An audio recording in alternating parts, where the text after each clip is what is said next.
이슈 옥타곤 박지원입니다. 조물주 위에 건물주, 심지어는 간물주라는 표현까지 별로 낯설지 않은 시대죠. 그만큼 건물주의 위세가 세지면서 많은 문제가 야기되고 있는데요. 최근 익산 지역에서도 한 건물주가 오랜 기간 세입자들을 대상으로 도를 넘은 횡포를 일삼은 사실이 알려지면서 논란이 일고 있습니다. 터무니없는 임대료 인상부터 과도한 원상복구 요구까지 그 행태도 다양한데요. 건물주의 갑질에 고통받고 있는 세입자들의 이야기를 10미닛 리포트에서 들어봤습니다.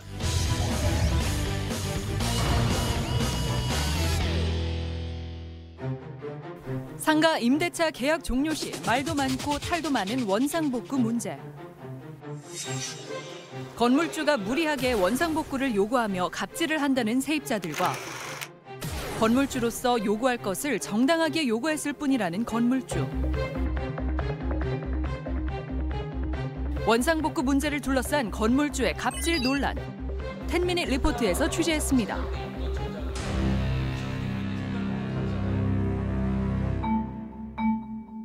익산시 영등동 주택가에 위치한 4층짜리 건물. 제작진은 해당 건물의 주인에게 갑질을 당했다며 억울함을 호소하는 세입자 태욱 씨를 만났습니다. 그가 해당 건물에 입주했던 이유는 무엇일까? 제가 하는 학원 자체가 좀 특수학원이기 때문에 평수가 넓어야 돼요. 그래서 조금 비싸더라도 감안하고 들어갔습니다. 지난 5년 동안 해당 건물 2층과 3층 2개 층에서 학원을 운영했던 태욱 씨. 그동안 건물주에게 갑질을 당해왔다고 말합니다. 제일 큰 문제는 계약 기간 3년이 지난 시점이었죠. 재계약을 33% 조건을 저한테 얘기를 해서 너무 비싸다. 그리고 안 맞는다. 이건 맞지 않는다. 너무 높은 인상률에 수차례 인하를 요청했지만 돌아온 건 안 된다는 답변뿐. 결국 법원의 조정 끝에 17%가 인상됐지만 재계약이 끝나갈 때 건물주가 또 한 번 임대료 인상을 요구했다고 합니다. 근데 거기에서 또 월세를 인상을 해달라고 하니까 저는 그냥 나가겠습니다 하고 내용증명을 이제 보냈죠. 내용증명을 보내니까 바로 답변서가 왔어요. 원상복구를 기간 내 하고 기간 내 못 끝낼 시 월세 100%로 일할 계산해서 받겠다. 일할 계산하면 하루에 13만 원이거든요. 보통 건물주들은 그렇게 안 보내거든요. 건물주가 보낸 답변서에는 태욱 씨가 기간 내 원상복구하지 못하면 지체 보상금을 받겠다는 내용이 적혀 있었습니다. 문제의 발단은 이때부터였습니다. 철거를 진행을 못하게끔 계속 방해를 하는 거예요. 석고보드는 발암물질이다. 발암물질이기 때문에 마대에 담아서 내려야 한다. 폐기물 버리러 간 사이에 건물주가 자기 차로 딱 거기를 막아버린 거예요. 철거 방해를 한 거예요. 제작진은 철거를 맡았던 업체 관계자를 만나 당시 상황을 들어봤습니다. 근데 제가 이제 그 앞쪽에다 차를 댔거든. 한 30분 후에 전화가 왔어. 그래서 차를 한 번 옮겨드렸어. 또 전화가 왔어. 또 옮겨줬어. 이번엔 이제 길가 쪽에 됐어. 그랬더니 이제 자기네 주출입이라고. 그래서 차를 한 4번 옮겼구나, 아침부터. 건물주의 계속된 철거 방해에 업무 방해로 경찰에 신고했다는 태욱 씨. 자신의 차로 철거 차량을 가로막기까지 했던 건물주는 경찰이 온 뒤에야 자신의 차량을 이동시켰다고 합니다. 당시 현장에 출동했던 지구대를 찾아간 제작진. 그 주인은 이건 내가 뭐 정상적으로 여기다 지금 차를 받쳤는데 왜 문제가 되느냐. 이 사람이 이사를 못 가게 하면 그분이 피해가 가니까 업무 방해를 해서 저희가 형사 입건을 될 수도 있으니까 차는 옮겨가지고 그 짐을 빼서 이사를 갈 수 있도록 해야 된다. 하지만 이후로도 철거 업체 차량을 주정차 위반으로 신고하는 등 건물주의 횡포가 계속됐다고 이야기합니다. 저희는 다 이거 원래는 사다리차나 이런 거 내려야 되는데 분진 날로 그러면 자기네 가게에 지장이 있다고 그래가지고 못하고 다 드러나갔거든요. 손으로? 손으로. 아주 그렇다고 방해하는 것도 아닌데 사람이 아주 피곤하게 건물주 정말 이렇게 저기 하는 사람 처음 봤어요. 건물주의 횡포가 여기서 끝이 아니라는 태욱 씨. 터무니없는 원상복구를 요구했다는 겁니다. 원상복구 내용도 전에부터 있었던 걸 내가 한 것처럼 포장을 해서 철거를 하고 가라. 그리고 없었던 것을 해놓고 가라. 그리고 오래된 것을 새 걸로 바꿔놔라. 이제 그런 식으로 말도 안 되는 것을 계속 요구를 해요. 사용하지 않은 시설까지 거론하며 이전 임차인이 변조했던 부분까지도 원상복구를 요구했다는 건물주. 이게 원래 있던 거예요. 이거 저희가 설치한 게 아니라. 태욱 씨가 입주할 때부터 지금의 상태였지만 건물주는 공실 상태로 원상복구해 놓으라고 말했다는 겁니다. 심지어 간판을 걸기 위해 건물 외벽에 구멍을 냈던 자리를 모두 메워 놓으라고 했다는 건물주. 간판에 걸려면 구멍을 뚫어야 되잖아요. 양파를 박아야 되는데. 그렇죠. 이 구멍을 뚫은 그 대리석을 다 바꾸라는 식으로 새 걸로. 차를 안 받치고 작업을 할 수는 없는 거잖아요. 그렇죠, 그렇죠. 항상 뭐라고 하셨어요. 차 받치고 작업한다고. 유명해요. 그 광고사들 거기 간판 안 달고 가려고 해요. 취재 도중 제작진은 건물주로부터 태욱 씨와 같은 갑질을 당했다고 주장하는 이전 세입자들을 만날 수 있었습니다. 그게 아마 18년 전이죠. 처음에 한 8개월 정도는 참 학원이 번성했어요. 근데 그 지하에 갑자기 술집이 들어왔어요. 그 상가 안에. 상가 안에 청소를 하다 보니까 오바이트 해놓지, 똥 싸놓지, 그냥 그 학원생들 물밀듯이 빠져나갔죠. 또 집주인은 그냥 웃으면서 나불러라 하고 그러다 보니까 이제 철거를 하게 됐는데 그러니까 이제 그 말도 안 되는 그런 그 트집을 잡는 통에 결국은 보증금을 그 학원에 딱지가 붙여진 상태에서 그때 받았던 것 같아요. 그리고 원상복구가 건물주의 마음에 들지 않는다는 이유로 여전히 보증금 일부를 돌려받지 못했다는 세입자들. 간판 하시는 분이 간판을 달다가 돌멩이가 이만큼 깨졌어요. 근데 그걸 안 하면은 돈을 안 주겠다. 근데 그 조금 가지고 누가 해주는 사람 아무도 없어요. 돌멩이를 처리하지 않아서 2천만 원 중에서 1,900만 원만 받고 아직 100만 원 못 받았다. 제대로 원상복구가 되지 않았다며 건물주가 보증금 중 100만 원을 차감하고 돌려줬다는 겁니다. 4천인데 그럼 이거 하면 철거하면 준대요. 그래서 철거를 했는데 돈을 2천을 보내줬어. 그 다음날 또 이거 다 털으니까 또 털으래 그걸. 네, 우리가 그 보증금 4천만 원, 보증금 이제 2천만 원을 받기 위해서 왜 그 행동을 해야 하냐 이거예요. 결국은 또 100만 원 안 주잖아. 자기가 해달라는 다 해줬잖아요. 해줬는데 왜 안 주냐. 건물주의 또 다른 갑질도 제기됐습니다. 건물 1층에서 카페를 운영하는 건물주가 건물 주차장에 카페 손님 외에는 주차를 허용하지 않았다는 겁니다. 주차 같은 경우도 차를 대놓으면 차를 빼라. 그리고 차를 왜 세입자가 쓰는 거 아니냐. 그러면 그런 부분은 사용자가 써야 되지. 왜 니네가 쓰냐. 이렇게 말씀을 하셔서 1층 가게 하시는 사장님 가게가 있어서 그러는 거 아니냐. 그리고 그런 거 아니다. 무조건 1시간 이내 빼야지. 아니면 차를 대지 마라. 그러면 세입자분들은 그 당시에는 주차를 거의 못하셨어요? 못했죠. 아예. 게다가 건물주의 경쟁 업종이 있는 인근 건물 앞에 차량들이 주차를 하는 것까지 줄기차게 민원을 넣었고 그 결과 익산시가 해당 건물 앞에 있던 주차선을 지웠다고 말합니다. 신고 정신이 투철한 사람이에요. 시에다 신고를 해가지고 3년이 걸려서 이 차선을 없앴어요. 그것을 다 이쪽 라인만 없앤 거예요. 여기 사거리까지. 그래서 사익을 위해서 어떻게 공익을 해치는 일을 시청이나 경찰서에서 했는지. 건물주가 인근 상가들에게까지 횡포를 일삼았다는 세입자들의 주장. 이 말들이 모두 사실일까? 같은 업종이에요.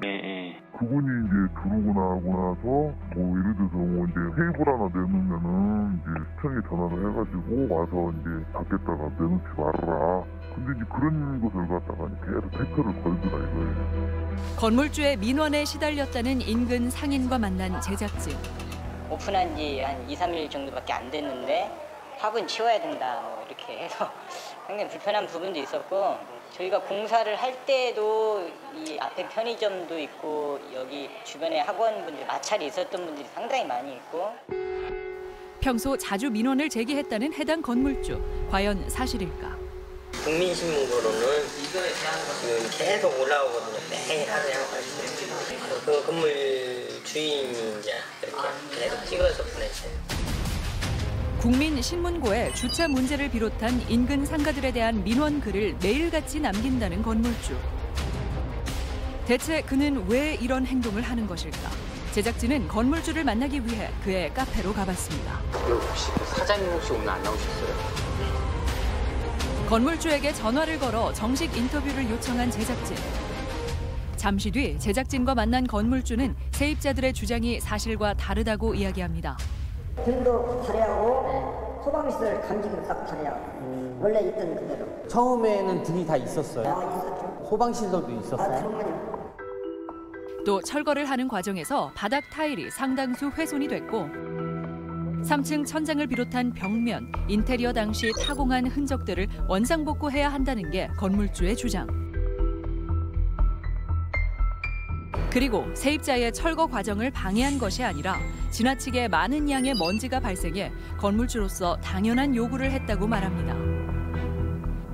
그냥 갔다가 턱턱 실은 게 먼지가 수분이 쌓였어요. 그래서 제가 CCTV상에서 보고 절로 빼라. 푸대로 담아서 실어줬으면 좋겠다. 그랬더니 경찰관을 업무방해라고 불렀습니다. 이말. 세입자와는 다른 주장을 하는 건물주. 익산 씨는 당시 상황을 어떻게 기억하고 있을까?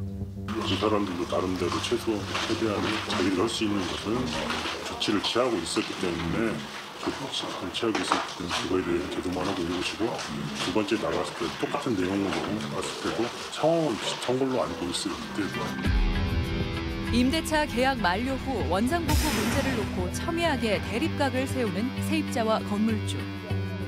그렇다면 법적으로 원상복구 기준은 어떻게 규정돼 있을까? 전문가를 찾아 자문을 구한 제작진. 통상에 이제 우리가 인도를 받았을 당시에 그 효용성의 가치대로 사용할 수 있는 범위 정도로 해주시면 되는 거지 꼭 똑같이 해줄 수는 없습니다. 다만 원래 있던 그 현 상태에서 우리가 뭔가를 추가로 했다고 하면 그런 부분들을 우리가 원상복구를 해주는 겁니다. 임차인의 계약 당시 모습을 기준으로 원상복구를 해야 한다는 게 전문가의 의견입니다. 그렇다면 원상복구가 제대로 안 됐다는 이유로 건물주가 보증금의 일부를 차감하고 돌려준 것은 합법한 것일까? 그 6천만 원이라는 돈은 그대로 가지고 있기 때문에 그 지체보상금을 안 무는 거라고 저는 일단 그렇게 들었습니다. 그 원상복구가 이루어지면은 서로 검토해가지고 그 즉시 지불할 용의가 있습니다. 위법의 소지가 있다는 전문가. 원상회복의 범위에 대해서는 뭐 임대인이나 임차인 사이에서 분명히 분쟁이 있을 수는 있지만 그걸 빌미로 보증금을 전부 돌려주지 않는다. 그거는 굉장히 잘못된 겁니다. 위법한 거고 당연히 그에 따라서 우리가 민사상으로 손해배상 청구를 할 수가 있습니다. 계약서에 지체 보증금에 대한 내용을 명시하는 것은 통상적일까? 굉장히 이례적인 사인구령. 만약에 이렇게 계약을 한다고 하면 변호사인 제 입장에서는 당연히 계약을 반대할 것 같습니다. 제작진은 세입자들에게 건물을 소개해준 공인중개사를 만나봤습니다. 이 특약이라는 것은 내가 일방적으로 쓸 수가 없잖아요. 쌍방 합의가 되지 않으면 안 되잖아요. 임대차 간의 합의로 명시된 내용이라며 책임을 회피하는 공인중개사.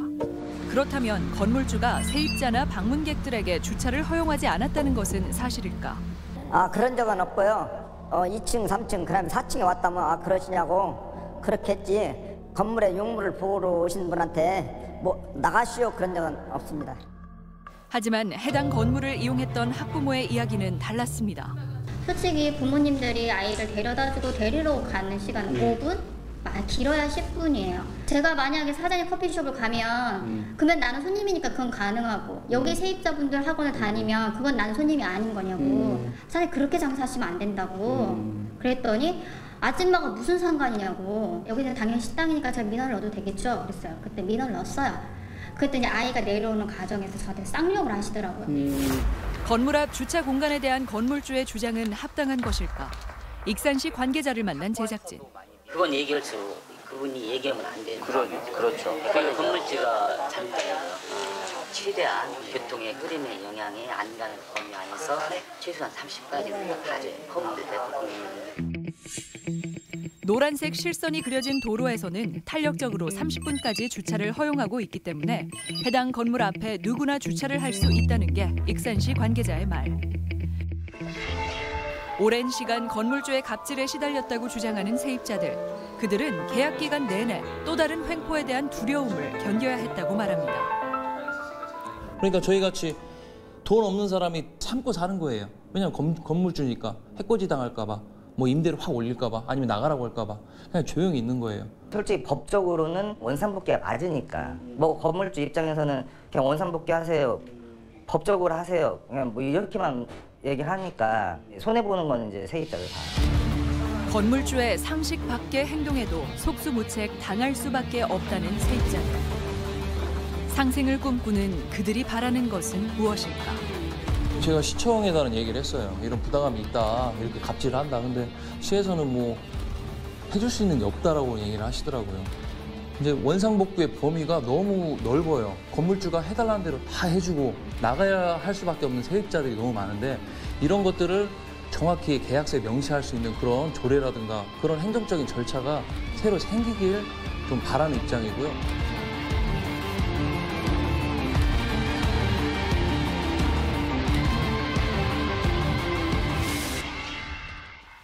오늘 출연자분들을 소개합니다.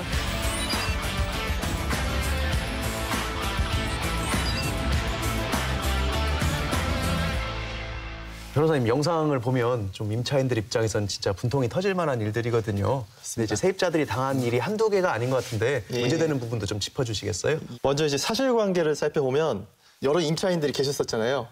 그분들이 이제 제시하고 있는 여러 이제 본인들이 힘들었던 부분들이 있는데 임대도 이제 물건을 이제 빌려준 개념이라고 보게 되면 빌려준 물건을 나중에 돌려줄 때는 최대한 깨끗하게 처음에 있었던 상태로 이제 돌려줘야 된다는 이제 의무가 법에 이제 명시가 돼 있는데요.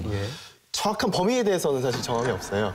건물 외벽에다 간판을 설치했는데 그 돌이 상한 부분에 대해서 그 돌값을 내놔라. 그렇게 쪼잔한 부분, 아니, 세세한 부분까지 다 원상회복을 해야 되나요? 이제 판례에서 이야기하고 있는 거는 정상적으로 사용하면서 낡거나 좀 더러워진 부분 이런 부분에 대해서는 원상회복 의무가 없다. 사실 가능하지도 않잖아요. 그 나머지 부분은 이제 좀 구체적으로 이제 법원에 가서 정해져야 되는 부분들이 있습니다. 아니 그러니까 심지어 그 차가 작업을 하기 위해서 주차를 해야지 되는데 그 주차를 방해를 한다라는 그런 이야기를 들었을 때 단순히 이 공사를 못하게 하고 원상복구를 못하게 해서 시간을 끌게 만들고 그래서 시간이 끌게 돼서 원래 해야지 되는 시한이 있을 텐데 그 시한을 넘기게 되면 그 부분에 대한 또 무엇인가를 요구하려고 하는 그런 의도가 숨어 있는 건 아닌지 그런 합리적인 의심이 든다는 거죠. 이 건 같은 경우는 이제 원상회복을 이제 임차인이 해줘야 되잖아요. 그렇습니다. 그러면 임대인도 어느 정도 그 부분에 대해서 협조할 의무가 있는 거죠. 근데 그 부분을 사실 뭐 적극적인 혹은 소극적인 수단으로 방해했다고 한다면 그 부분에 대해서는 영업방해가 성립할 수도 있는 문제 같습니다. 그리고 이제 감가상각이라는 것도 맞습니다. 있는 거잖아요. 네. 세월이 가면 다 낡아지고 균열이 되고 망가지는데 그 2년 동안 임대료는 임대료로 받으면서 그리고 철거 비용까지 받으면서 거기에 그런 어떤 손상 비용까지 내라라고 하는 것은 너무 과도하다. 집주인 입장에서는 이제 원상복구 하라고 해서 이제 뭐 세입자가 할 수도 있지만 안 하고 내가 원상복구하는데 비용 이만큼 드니까 보증금에서 까고 주겠다 이렇게 할 수도 있는 거예요? 이제 그런 부분은 철거 비용에 대한 합의라고 볼 수 있는데 합의가 안 된다라고 하면 결국은 법정으로 가서 그 돌려주지 않은 부분까지 내놔라라고 하고 그럼 법원은 결국 제3자의 감정을 통해서 철거 비용을 확정한 뒤 그 금액을 이제 근거로 삼아서 돌려줘야 되는지 아니면 그냥 임대인이 가져야 되는지를 판단할 것 같습니다. 그런 악적 건물주라는 소문을 들었어요. 그럼 계약할 때 좀 뭘 어떻게 조심하면 이런 일을 안 당할 수 있을까요? 그러면 이제 하실 수 있는 제일 좋은 방법은 그 부분에 대한 이제 체증을 좀 해놓으시는 게 좋고요. 사진을 찍어 놓는다. 네, 사진을 찍는다거나 동영상을 찍어놓는다거나 큰 시설 같은 경우 있잖아요. 이런 거는 애초에 계약서에 넣어놓으시면 좋죠. 이 부분은 원래 있었던 거니까 내가 할 의무는 없다. 원상회복할 의무는 없다. 이 건에서도 지금 이 임차인이 하지 않은 거에 대해서도 지금 원상회복하라고 요구가 있었거든요.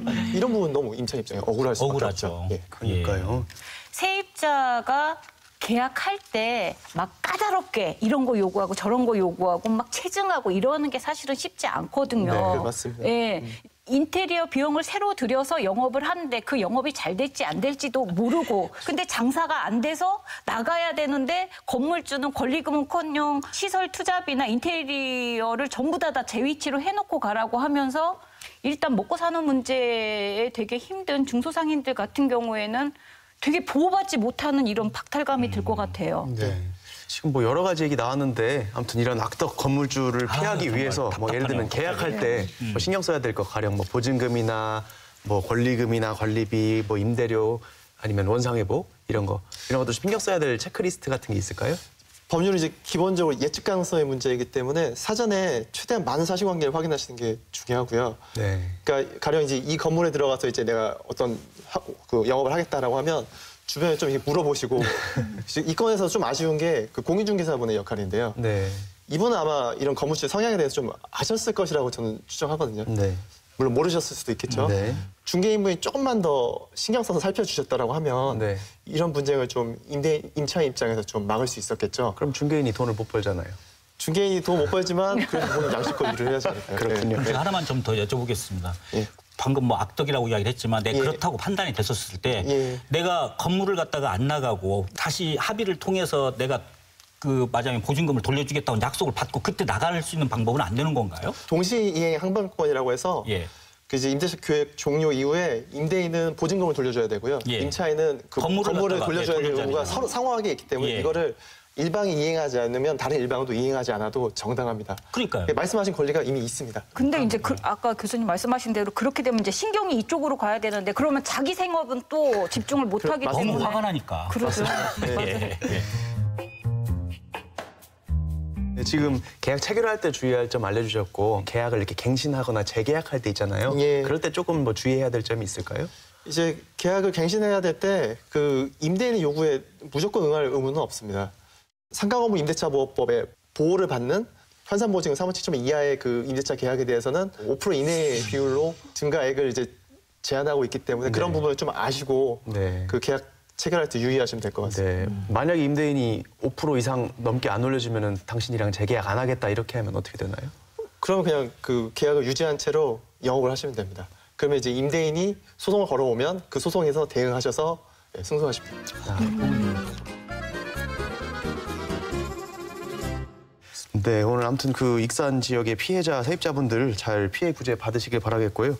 또 여러분들도 악덕 임대 건물주 조심하시기 바라고 또 다른 건물주분들의 조금 선처를 좀 부탁드리겠습니다. 네, 잘 들었습니다. 감사합니다. 감사합니다.